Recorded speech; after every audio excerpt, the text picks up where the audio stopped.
Okay, this is 5.3, day 1. The first objective that we have is I can name the degree and the leading coefficients of a polynomial. Now, this is something that we covered for 5.1 and 5.2, so this should be review for you. I am not going to make you be able to name them according to the degree and the number of terms. For example, saying that it's a quadratic trinomial or anything of that nature. We're just going to go with what is the degree and what is the leading coefficient. So you can cross off the boxes on the front.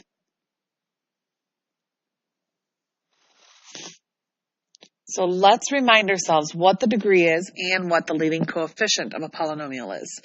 The degree of a polynomial is the highest exponent, and the leading coefficient is the number in front of where you found the highest exponent. Now, one thing that I want to highlight here is that this says in one variable. So that means as soon as you see two different variables, for example, A and B, it's no longer a polynomial in one variable. And your reasoning would be it's not a polynomial in one variable. Now remember, it also is not a polynomial if you found a variable in the denominator, or if a variable is underneath a radical, or if any of the exponents aren't whole numbers. All of those three conditions must be met in order to call it a polynomial. And then it has to have only one variable if it's a polynomial in one variable. So in looking at this first example, we can see only one kind of variable, just x is represented. So they're all meet all three of the requirements.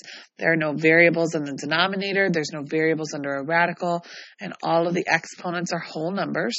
So this is a polynomial in one variable. So we're going to find that degree. The highest exponent that I see is 6. So the degree is 6. And the number that I find in front of that degree is my leading coefficient. So the leading coefficient here is 11. For the next one, immediately I see that there are two variables, x and y. So this is not a polynomial in one variable. So we're going to say no. And that means I don't have to list a degree and a leading coefficient. On a quiz or test, you will either list yes and a degree and leading coefficient, or you will tell me no and give me an explanation of why you said no. So the explanation here is there are two variables.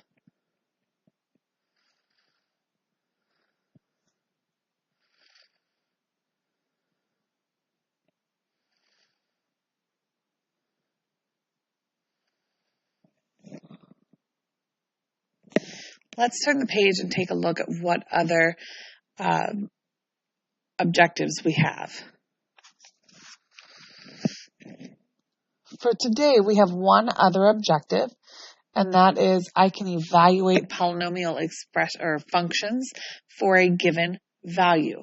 Now, we have done something similar to this in past classes, but we're going to make it a little bit more challenging, and we've even done some of this back in the beginning of the year here. Remember, when they're functions, those are just a way to name them when they have like f of x or g of x or something along those lines. The f or the g indicates the name of the function, and the of x, the part that's in the parentheses here, indicates the variable you're going to see with the rest of the function. So we would say w of x in this case, and that would be this is the function called w, and x is going to be the variable I see. So when they ask me what is w of 5, they want us to take and put 5 in for x on the other side. Now remember, anytime that you plug a value in for a variable, you need to put that value in parentheses. This is especially true when that value is negative or when they are raised to exponents. So in this case, we are going to plug 5 in for x. So I have negative 2 times 5 squared plus 3 times 5 minus 12. So all you have to do is type that into your calculator exactly as you see it. You don't have to show me the work of how you simplified that to say, oh, well, 5 squared is 25 times -2 is -50. We're literally going to type it exactly as we see it into our calculator. So I have -2 times 5 squared plus 3 times 5 minus 12. So how do you get the partial points on your quiz or test? You can either show me that step by step. Do 5 squared first. So I have -2 times 5 squared plus 3 times 5 minus 12. Or you can show me the way that it's plugged in. Now, if you show me that it's plugged in like this and you get a different answer than what the correct answer is, you're going to get at least half the points because you've shown me that you knew what it meant. Now, if you showed it to me like this and you didn't have parentheses around it or you were missing things, then I can't give you full points on that because you're not telling me the mathematically correct way to put this into the calculator. Okay, so when we press enter, we get -47.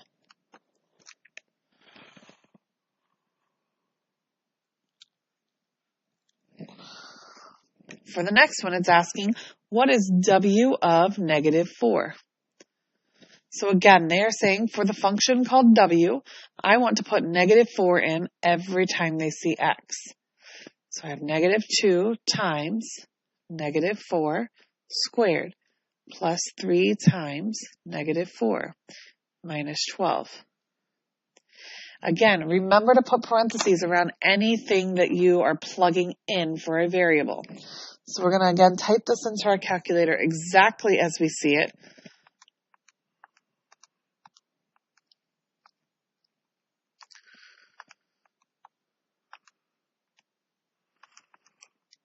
And we get -56.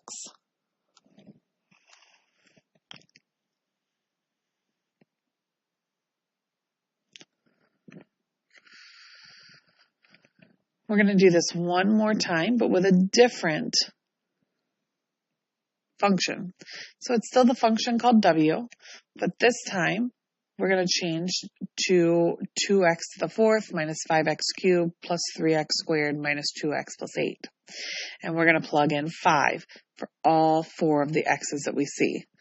So I have 2 times 5 to the 4th power minus 5 times 5 to the 3rd power plus 3 times 5 squared minus 2 times 5 plus 8.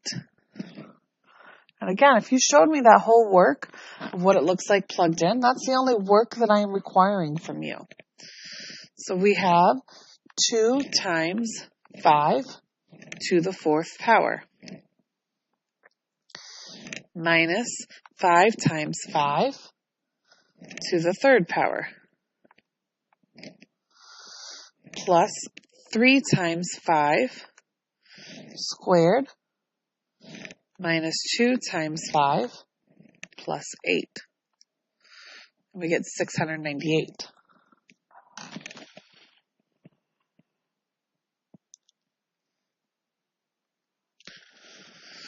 Now we're going to do it one more time with W of -4.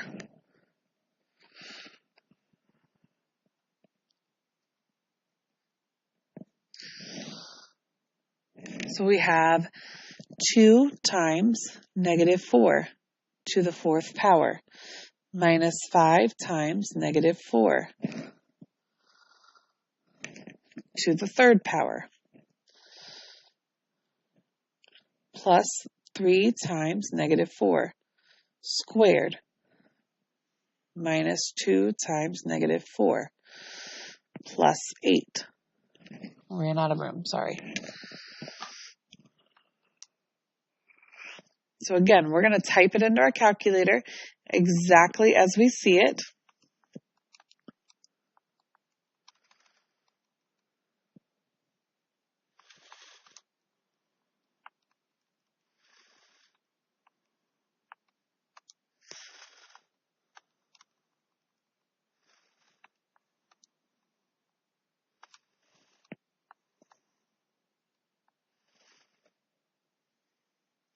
So I should have something that looks kind of like this, and it's kind of long, so it's going to go all the way off the page here.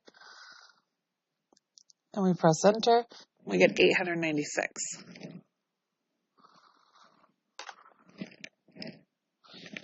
So W of negative 4 equals 896.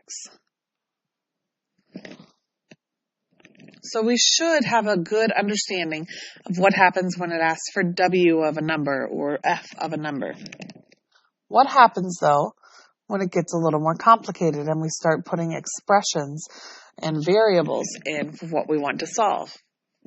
Well, the order of things doesn't change. This is calling the function d, so that's the function d. And in the function d, they used x as the variables.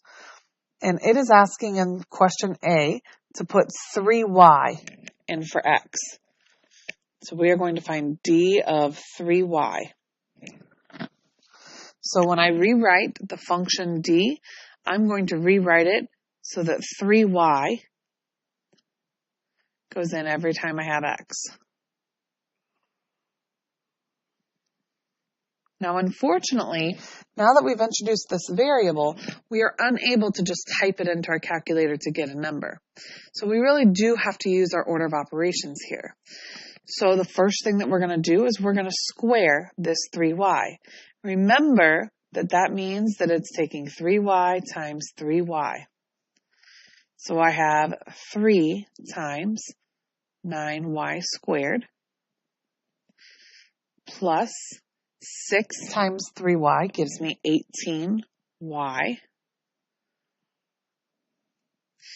3 times 9y squared gives me 27y squared.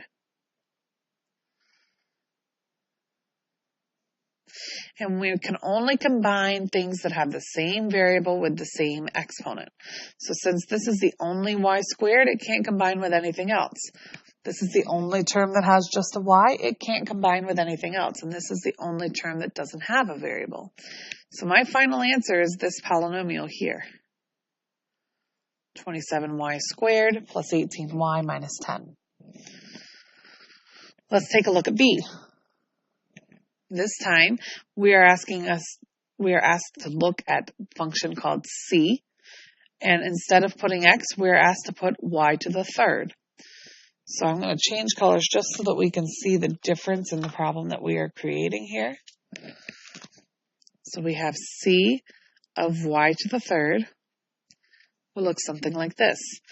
4 times y to the third raised to the third minus 5 times y to the third squared plus 2. Now remember that this is like saying y cubed times y cubed times y cubed.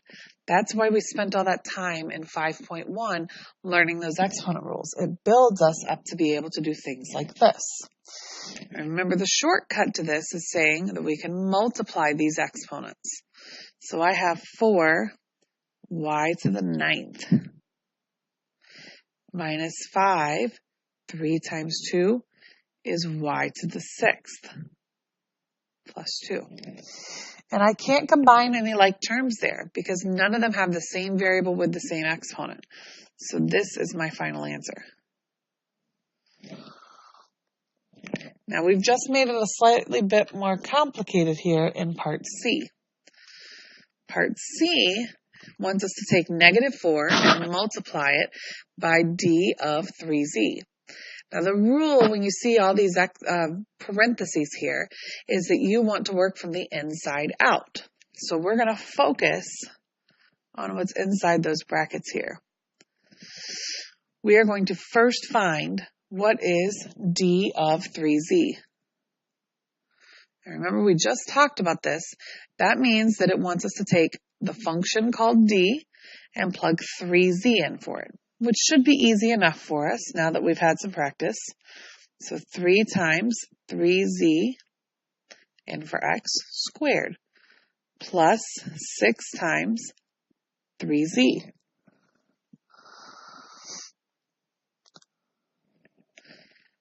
Minus 10. And remember, 3z squared is like saying 3z times 3z. Remember, there's two kind of invisible exponents there. We have to do 3 to the second power and z to the second power. 3 squared is 9, z to the second power. 3 times 6 is giving me 18, and I've got a z. And here we have 3 times 9 is 27. Z squared plus 18, z minus 10. Now there's no way for us to combine like terms here. So that would be what d of 3z is. So d of 3z equals this 27z squared plus 18z minus 10. But we need to go one step further. You may remember up here it now said, okay, take that and multiply everything by -4. So we're going to take everything that's in here and multiply it by -4.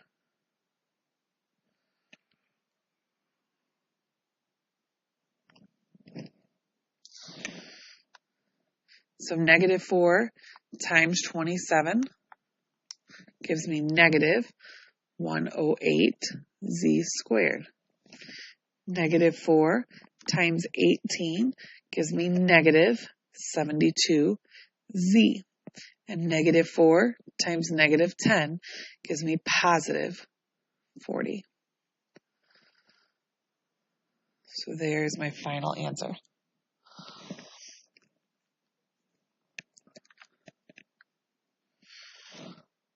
Now let's take a look at D. We've got 2 more problems to work through. For D, it wants us to do D of x plus 3. So again, we're going to look back upon the function called D, and instead of x, we're going to put x plus 3 in for these 2 x's. So D of x plus 3 is going to equal 3 times x plus 3 squared plus 6 times x plus 3 minus 10. Now I want you to listen very, very, very closely, because some of you guys will still make this mistake, even though I'm going to say it here, and you'll hopefully be reminded every time you check your answers and they're not right. So please be reminded that you cannot distribute this square across the x and the 3. Remember, this means that it is x plus 3 times x plus 3. Which means that we have to FOIL it. And whether you use traditional FOIL or you use the box, you're going to get a polynomial. So x plus 3, x plus 3. So that gives me x squared, 3x, and 9. So that whole part inside here is going to be x squared plus 6x plus 9.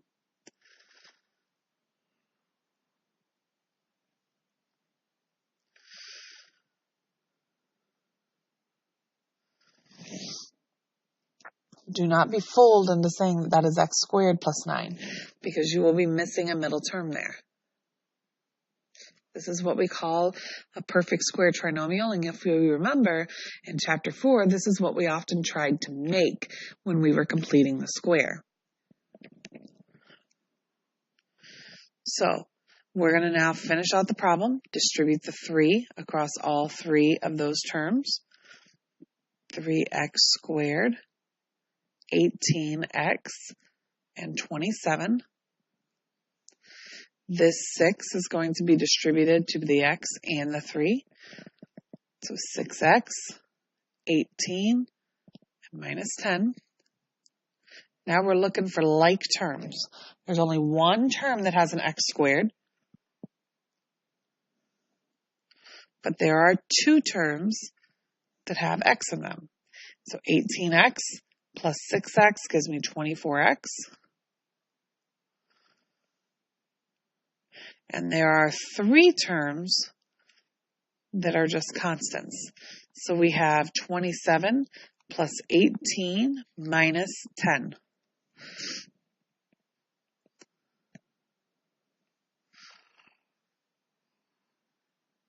So there's our final answer.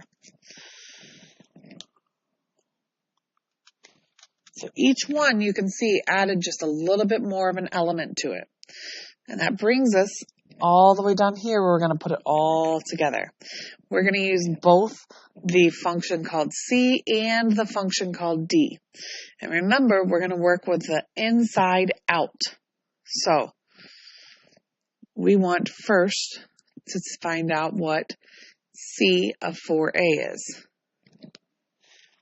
Then we will take and find out what D of 3a minus 5 is.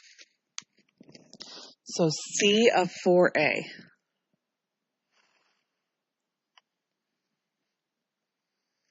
You're going to find the function called C, and instead of x, you're going to put 4a in for both those x's.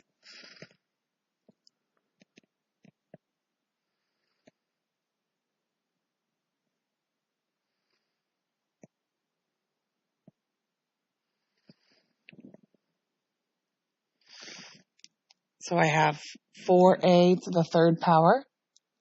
Now this does not have a plus sign like it did over here. So we are allowed to just distribute that exponent to both of these variable and number here. Here we had a plus sign. We had two terms. That's why we couldn't distribute the two. So here we have 4 to the third power, which is 64, and a to the third power. Same goes for the next term. We have -5 and 4 squared, which is 16, and a squared. So we have 4 times 64, which gives me 256, a to the third, minus 5 times 14, which is 70, a squared, plus 2. So C of 4a is 256 a to the third minus 70 a squared plus 2. The next part that we need to figure out is this D of 3a minus 5. So we're going to take and plug in 3a minus 5 into x in the equation called D. So we have 3 times 3a minus 5 squared plus 6 times 3a minus 5 minus 10.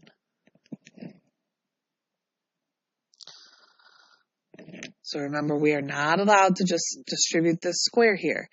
It really means that I'm doing 3a minus 5 times 3a minus 5. And you can work that out however you want, whether it's using the box or it's using traditional FOIL. Either way works for me. So if you use the box, I'm just going to draw a little one here so that you can see what was supposed to go in it.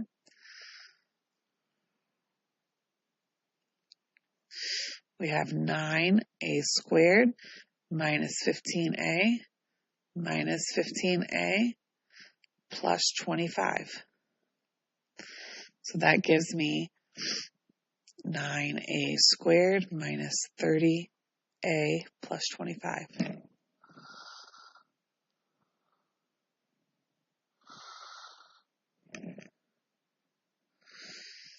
That whole thing was supposed to be multiplied by 3 plus 6 times 3a minus 5 minus 10. Our next step is to distribute this 3 all the way across. So I have 27 a squared. Not for sure where that got dark. 27a squared. Minus 90A plus 75.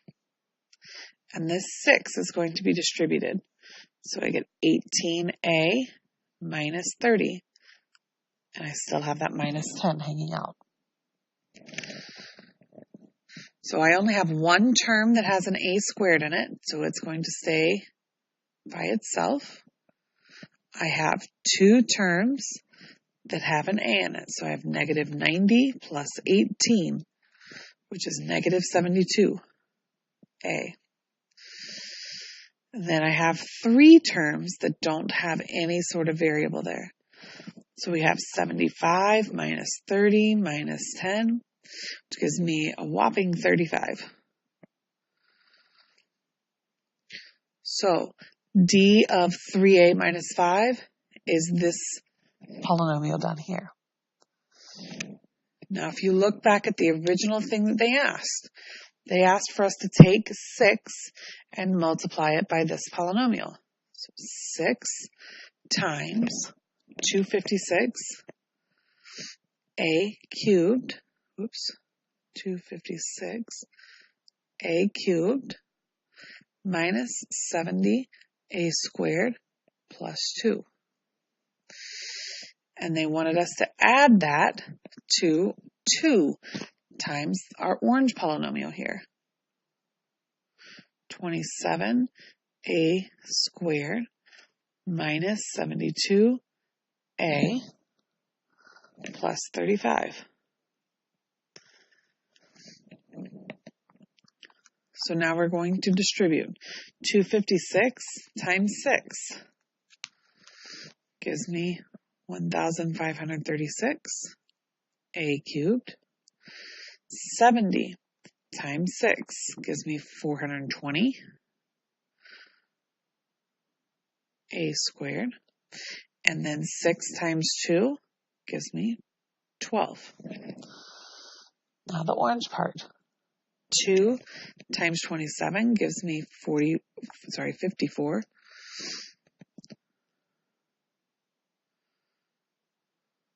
A squared. 2 times negative 72 gives me negative 144. A. And 2 times 35 gives me 70. So once again, we're looking for like terms. I've only got one term that has an a cubed in it.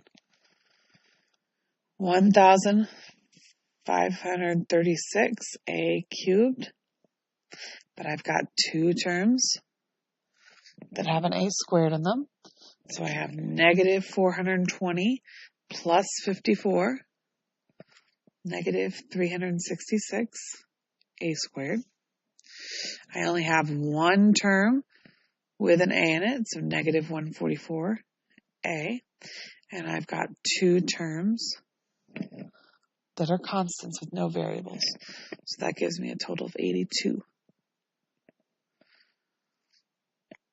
Now you could choose at the beginning to write this all out in one big huge thing, but I think it gets a little confusing when you do that. So I choose to break it up piece by piece.